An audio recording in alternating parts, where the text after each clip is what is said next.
ဂျပန်မှာတဲ့ Renai ပဲသုံးတာမို့လို့တဲ့ဓမ္မပြည်မှာရှိတဲ့ပေါ့နော်သူ့ရဲ့မိသားစုကိုလည်းဒီအမက Renai မီးကိုပဲသုံးစေခြင်းနဲ့ကျွန်တော်တို့စီကနေပြီးတော့ပေါ့နော် Renai နဲ့ကနေပြီးတော့မှန်မီးဖို့အကောင်းဆုံးပေါ့နော်အထူဆုံးလေးရှိလားဆိုတော့ကျွန်တော်ဒါလေးပြပြီးလဲအဲ့တော့ဒီအမဒါလေးကိုသဘောကျသွားတာပေါ့နော်အဲ့တော့ငွေကြိုလွှဲတယ်ခင်ဗျာအဲ့တော့မနေ့ဖြတ်မနေ့ကျရင်တော့ကျွန်တော်တို့ကဂိတ်ချပေးရမှာပေါ့နော်အခုကတော့ဆိုင်သိန်းချင်းဖြစ်နေတဲ့ပုံမှာအမကိုမပို့ခင်ပစ္စည်းကိုစစ်ပေးမယ်စမ်းပေးတာပေါ့နော်စစ်ပေးစမ်းပေးနဲ့ဒီမီးပေါ်ကဘလို့သုံးရလဲအသုံးပြုမှာကျွန်တော်ပြောပြပေးမယ်ပေါ့နော်အဓိကတော့ဗျာသူ့ရဲ့အားသာချက်တွေကမှန်သားတွေထူမယ်ခလုတ်တွေက luxury ဆမ်းမယ်ခလုတ်သားလည်းထူမယ်အိုးတင်တောက်တွေကလည်းတန်ကျွတ်နေဖြစ်မယ်ဒါမျိုးခွအသေးလေးတင်ဖို့ဒီဟာလေးကအစလက်ဆောင်ပါသေးတာပေါ့နော်အဲ့တော့ကောင်းပြီဗျာဆန်စာပါတဲ့အတွက်ဓာတ်ခဲတစ်လုံးနဲ့ထည့်ပေးရမယ်အပေါ်ခလုတ်နဲ့ဖြစ်တယ်ပေါ့နော်အဲ့တော့ဒီဓာတ်ခဲကဘာအတွက်အလုပ်လုပ်တာလဲဆိုတော့ခလုတ်ဖြစ်ရင် spine ရိုက်ဖို့အတွက်ပေါ့နော်အဲ့တော့ဓာတ်ခဲအောင်ဘယ်နှထည့်ရတာလဲဒီအရွယ်လည်းနဲ့တန်ပြီးတဲ့မှာထည့်ရတဲ့ဓာတ်ခီးဟိုပြောချင်ဆုံးကများသွားတာဓာတ်ခီးတောင်ဖြစ်သွားတယ်နော်ကျွန်တော်မှစိုင်သိန်းကနီးဆိုတော့ကဲအဲ့ဒါဒီဓာတ်ခဲနော်ဒီဓာတ်ခဲကဒီမှာထည့်ရတာဒီမှာ spring ကဒီဘက်မှာဆိုတော့ဒီမှာဒီလိုလေးထည့်လိုက်ဒီလိုထည့်လိုက်ပြီဆိုလို့ချင်းမဲ့ခလုတ်ဖိတာနဲ့ဒီမှာ spine ရိုက်တာစပြီပေါ့နော်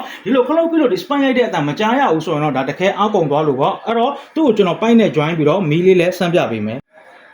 ပိုက်က join ပြီးသွားပြီအဲ့တော့ကျွန်တော်မီးဆန်းပြပေးမယ်เนาะအဲ့တော့ over လေးဖွင့်ပြီးပြီကျွန်တော် safety ခလုတ်လည်းနှိပ်ပြီးပြီဒီမှာဒါလေးဖယ်လိုက်မယ်เนาะဒါလေးကမဟုတ်မီးဆန်းရင်မဲသွားမှာဆိုတော့အဲ့တော့ဒီမှာကျခလုတ်ကိုဖိတာနဲ့ spine ရိုက်ပြီးတော့ gas ပေါင်းပြီးတော့မီးရထွက်ပြီဟုတ်ပြီเนาะမီးခွင်းတွေကအရှင်ကျွန်တော်အခုမီးဆန်းပြနေတာဖြစ်တော့ကျွန်တော်ဖြုတ်တက်တော့မကင်ပြတော့ဘူးလေเนาะမီးခွင်းကနှစ်ဆင့်စလုံးကအရှင်ဖြစ်တယ်မီးကလည်းနှစ်ဆင့်ဖြစ်တယ်ဒီမှာအလဲတကွင်းเนาะဘေးတကွင်းဒီမှာနှစ်ကွင်းစလုံးလိုချင်ရင်လည်းရတယ်အဲ့တော့ကောင်းပြီဒီမှာခလုတ်ပိတ်တာဗျာဘာလို့ပဲမကြောက်ကြခလုတ်ပိတ်တာမကြောက်လို့ပဲဖြစ်စေစူကြောက်လို့ဝေကြောက်လို့ပဲဖြစ်စေဘာကြောင့်ပဲဒီမှာရှိတဲ့မီးကငိမ့်သွားဆန်စာပါတဲ့အားသာချက်ကတော့လူချင်းမင်း gas ကိုစက္ကန့်60အတွင်းထဲမှာသူကအလိုအလျောက်ကိုဖြတ်ချပေးလိုက်မှာအဲ့တော့သူကတကယ်ဖြတ်ချလာမှာဖြတ်ချလာဆိုတာလက်တွေ့ကျွန်တော်ဒီမစ်ချစ်လေးနဲ့စမ်းသပ်ပေးမှာပေါ့နော်ဒီမှာအခုထက်ဆိုတော့အတန်လေးလာတယ်ဒီမှာကြည့်နော်ကျွန်တော်ပြမယ်ဒီမှာဟုတ်တယ်နော် gas ကိုဖြတ်ချတာမမှန်ဘူးဆိုရင်မီးလိုက်မယ် gas ကိုဖြတ်ချတာမှန်တဲ့အတွက်မီးမလိုက်ဘူးပေါ့နော်အဲ့တော့ခလုတ်ကအခုမှပိတ်မှာပါမှန်သားလဲထူတယ်အဓိကတော့ကျွန်တော်တို့ကဒီမီးဖို့ကအမြုပ်ပြတင်သုံးလဲရတယ်မြုပ်သုံးလဲရတယ်ဒီအိုးတင်တောက်တွေအပေါ်ကနေပဲ